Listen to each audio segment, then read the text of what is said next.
Saudara-saudari yang dikasihi Tuhan, salam jumpa lagi dalam Inspirasi Rohani edisi hari ini, Rabu 18 Mei 2022, pekan kelima Paskah. Marilah berdoa. Dalam nama Bapa dan Putra dan Roh Kudus. Amin.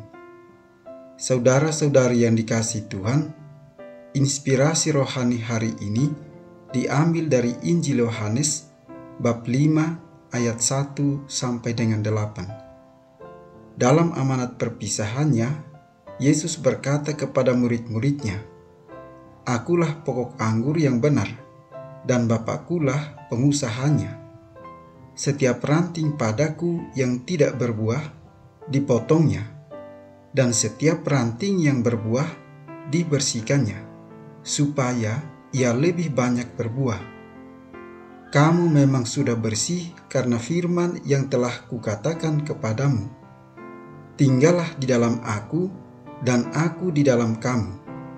Sama seperti ranting tidak dapat berbuah dari dirinya sendiri kalau ia tidak tinggal pada pokok anggur.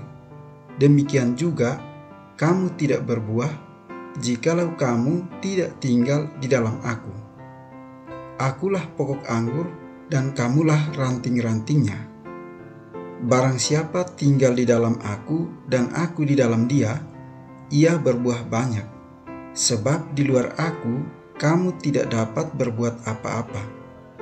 Barang siapa tidak tinggal di dalam aku, ia dibuang keluar seperti ranting dan menjadi kering, kemudian dikumpulkan orang dan dicampakkan ke dalam api lalu dibakar. Jikalau kamu tinggal di dalam aku dan firmanku tinggal di dalam kamu, mintalah apa saja yang kamu kehendaki, dan kamu akan menerimanya. Dalam hal inilah Bapakku dipermuliakan, yaitu jika kamu berbuah banyak, dan dengan demikian kamu adalah murid-muridku." Demikianlah sabda Tuhan. Saudara-saudari yang dikasihi Tuhan, Yesus mengundang kita untuk tinggal di dalam Dia dan Dia tinggal di dalam kita.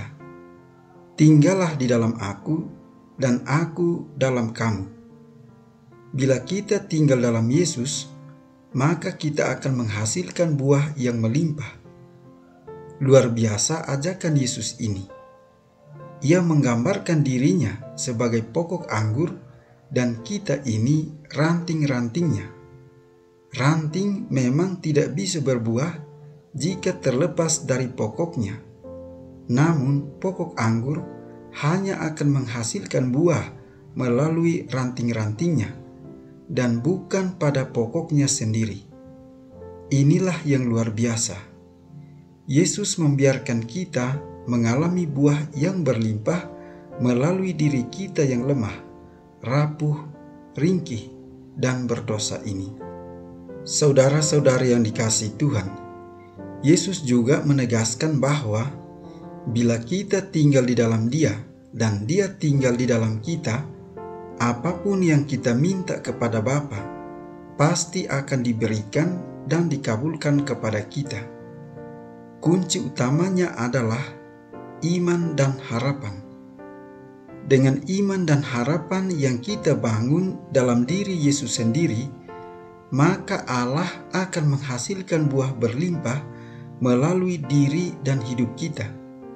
Sebagai orang Kristiani, Kristuslah pokok anggur dan kitalah ranting-rantingnya yang diharapkan mampu berbuah manis dan melimpah. Namun buah akan dihasilkan hanya apabila kita bersatu dengan batang anggur, yaitu Yesus sendiri. Ketika ranting itu dipotong dan tidak menyatu lagi dengan pokoknya, maka pelan-pelan ranting itu akan mati. Saudara-saudari yang dikasihi Tuhan, sebagai murid Kristus, kita dipanggil untuk berbuah. Buah akan dihasilkan kalau kita dengan cara tertentu bersatu dengan Yesus sendiri. Tanpa persatuan dengan Kristus, Tanpa kedekatan dalam relasi pribadi, kita akan menjadi kering dan mati. Tuhan Yesus adalah kekuatan yang memungkinkan kita untuk berani dan kuat di tengah kelemahan. Yesus yang sama yang menghidupkan saat kita mati. Marilah berdoa. Allah Bapa Pencipta dan Pemelihara hidup, Engkau telah melepaskan kami dari kegelapan. Arahkanlah hati kami kepadamu, agar kami selalu tinggal dalam terang kebenaran-Mu. Dengan pengantaran Tuhan kami, Yesus Kristus Putra-Mu, yang hidup dan berkuasa, kini dan sepanjang segala masa. Amin.